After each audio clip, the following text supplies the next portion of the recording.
So today, before we talk very much about the dual nature of light, I want to have a little bit of a review first of all, just to remind us about the electromagnetic spectrum. The electromagnetic spectrum is just a listing of some of the different types of electromagnetic radiation. The types that I've got listed here are pretty much the main types that we're ever concerned about in the AP level: radio, microwave, infrared, visible, reminding ourselves that visible light encompasses everything from red up to violet.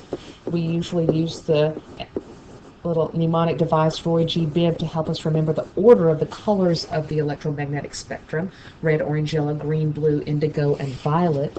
Then next comes ultraviolet, then X-ray, then gamma rays, and those are the ones that I expect you to remember and be able to just like jot down on scratch paper, so you can answer questions about who has the longest the longest wavelength, or the shortest wavelength, the lowest frequency, the highest frequency. Answer those kinds of relative questions. I call this the triple L side. On the left side is where we have the long wavelength, the low frequency, and the low energy. On the other side is where we have our short wavelength. Remember, wavelength has a symbol that's the Greek letter lambda. It has the high frequency, the Greek letter nu, that looks kind of like a blocked off V, is the symbol for frequency. And then, of course, the high energy. There are three equations that we talked about at the pre-AP level that will relate any two of these three properties of the waves. It will relate either wavelength and frequency, as this first one does. This is our wavelength and frequency equation.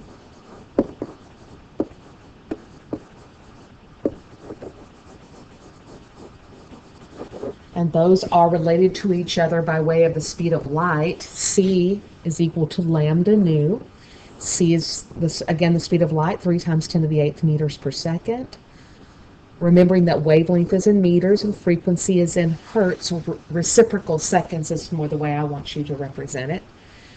I'm not going to show any examples of these first three equations because all of that's back in the notes from Chem 1, so you can look back at notes 8-7 from Chem 1 and see examples of these equations done. I am just mentioning them now just to kind of give us a quick little review.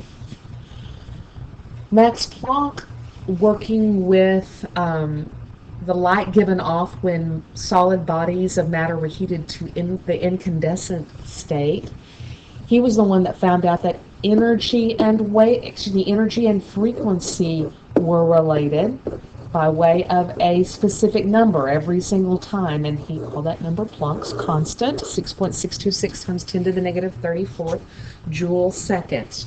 So that was another equation. Again, this one showing the relationship between energy and frequency.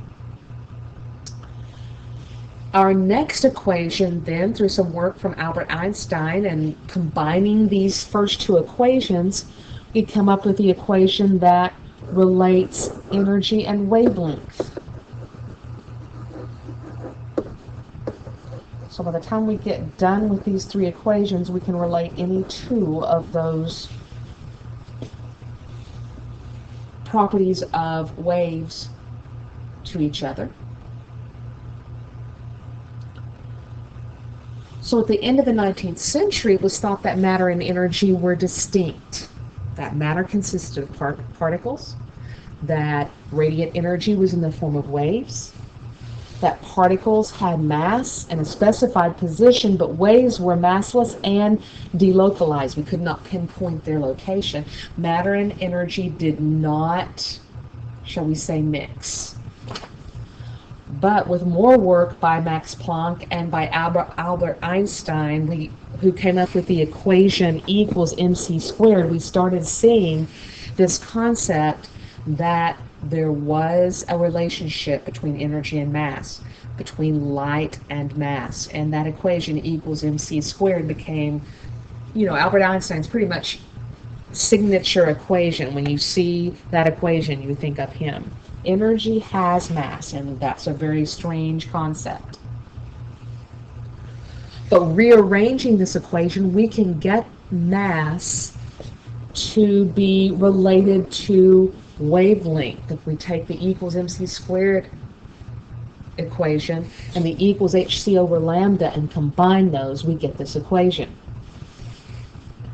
Now keep in mind that c is the speed of light, 3.00 times 10 to the 8th meters per second, and that h is Planck's constant, 6.626 times 10 to the negative 34th joule seconds. But keep in mind that a joule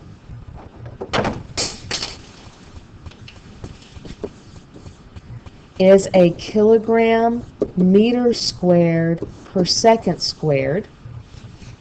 And that's the unit we're going to have to use when we deal with Planck's constant in these kinds of equations.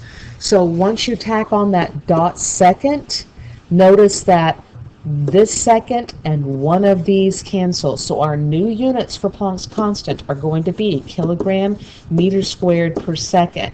So it's important to remember that as we do these problems. So our first example that we're actually going to work out together is this one. Calculate the mass of a photon of light with a wavelength of 650 nanometers. We've already established that the equation is mass is equal to Planck's constant over the wavelength times the speed of light. Planck's constant, 6.626 times 10 to the negative 34th. Remember, we're changing joule seconds to kilogram meters squared per second. And you'll see why in a moment when it comes to canceling. Wavelength is in nanometers, but look at what our units are for Planck's constant. They're in meters. So we're going to have to take this 650 nanometers and convert it to meters. Now I think it's much easier if we change this to scientific notation first. If we're going to convert it to meters, remember that nano stands for 10 to the minus 9th, and meter, since there is no prefix, 10 to the 0. So our unit's going up by 9 place values, so our number better go down by 9 place values, which ends up giving us a value for meters of 6.50 times 10 to the negative 7th. So that's going to be our wavelength, 6.50 times 10 to the negative 7th meters. And our speed of light then as 3.00 times 10 to the 8th meters per second. Remember, these constants will be given to you on the AP test. So when we work this out, notice what cancels. Both of these meters on the bottom cancel with the meters squared on top. Seconds cancel. And I'm left with kilograms for my mass value. So the mass for this photon of light works out to be 3.40 times 10 to the negative 36th kilograms. Not exactly a measurable mass. So does a photon really have mass? The answer appears to be yes. We have done subsequent experiments that verify this. Although the mass of a photon at rest is thought to be 0, we've never observed one at rest, so that's speculative at this point. But this, again, apparent wave-particle composition of light is often referred to as the dual nature of light. Now, if light energy has properties of both waves and particles, could the opposite be true? Does matter exhibit these wave-like properties of, well, not just mass, but also wave-like properties?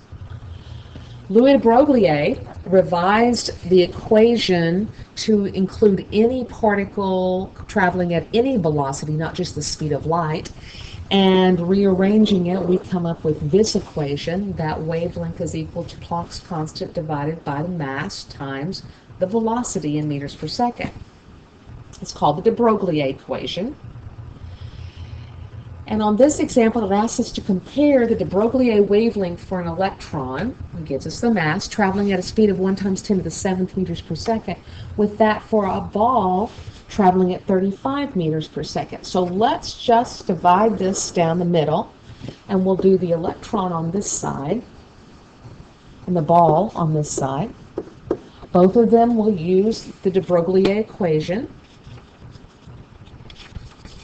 The de Broglie equation says that the de Broglie wavelength is equal to Planck's constant over the mass times the velocity.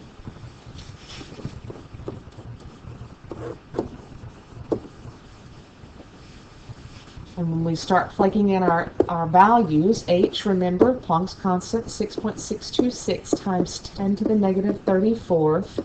Notice our new units, kilogram, meters squared per second, over the mass. And the mass of the electron is 9.11 times 10 to the negative 31st kilograms.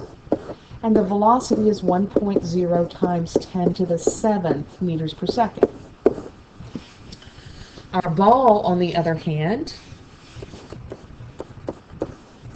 has the same value for Planck's constant, of course, in kilograms meters squared per second. But this time our mass is only 0.10, or is 0.10 kilograms, and its velocity is only 35 meters per second. So when we cancel our units, we end up with a wavelength in meters. Notice that kilograms cancel, seconds cancel, and one of the meters cancels. We will end up with a meter value for our wavelength. For our electron, we come up with a value of 7.27 times 10 to the minus 11th meters. Whereas for our ball, we come up with a value of 1.9 times 10 to the minus 34th meters. So what does that tell us? Well, basically, it tells us these things. Okay, we've got this wavelength for this electron. We've verified that experimentally, but the wavelength of the ball is so small it's impossible to verify, but we still have this postulate that large pieces of matter, like baseballs, exhibit mostly particle properties, while wave-like properties, we'll say probably are there, but they're too small to measure. Very small pieces of matter, like photons, are mostly wave-like properties, but they also exhibit some particle properties in certain situations. It's those weird electrons in the middle. Electrons are so incredibly different in that they clearly exhibit both particle and wave-like properties, and we will explore more of that in the future.